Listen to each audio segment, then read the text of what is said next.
इंद्रियाणी ऋषिकेश, हे ऋषिकेश भगवान आप मेरे बालक की इंद्रियों की रक्षा करें। इंद्रियाणी ऋषिकेश प्राणान नारायणो बतु, हे नारायण भगवान आप मेरे बालक की प्राणों की रक्षा करें। श्वेत दीप परिचितम मनो योगेश्वरो बतो, हे योगेश्वरों हे दीप परिचित आप मेरे बालक की रक्षा करिए। ऐसा दिव्य है 8 श्लोकों में बाल रक्षा कवच गाया है मैया ने। नंद बाबा इतने में ही वहां पर आ गए हैं।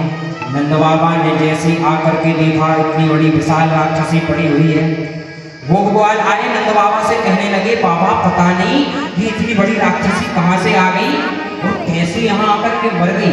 तो एक ग्वाला कहता है अपनी अपनी बुद्धि सब लगा रहे हैं। एक ग्वाला कहता है हो सकता है अपने लाला को लेकर के दौड़ रही होगी और दौड़ते दौड़ते कहीं पर पांव फंस गया और वह धड़ाम से पृथ्वी पर गिर गई। एक ग्वाला कहता है क्यों रे, यदि ये ठोकर खा के गिरती तो यह कैसी गिरती, मुंह के बल, यह सीधी पड़ी हुई है, यह मुंह के बल गिरती ना।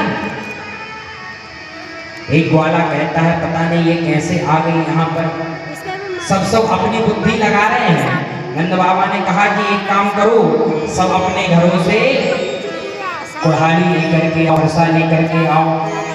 अब इतनी बड़ी पूतना को कुछ ना कुछ तो करना पड़ेगा।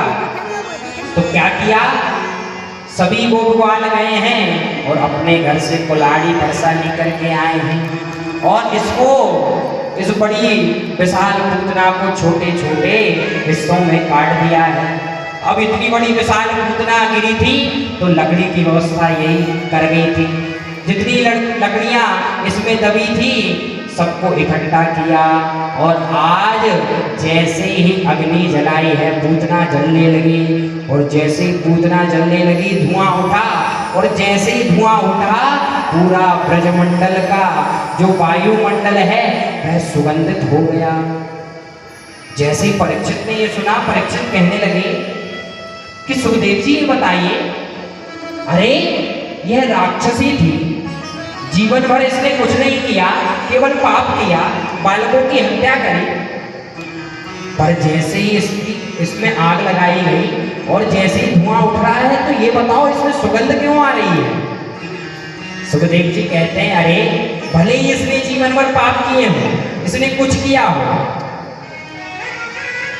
भले ही इसका नाम अच्छा नहीं है, भले इसका काम अच्छा नहीं है, इसका नाम क्या है।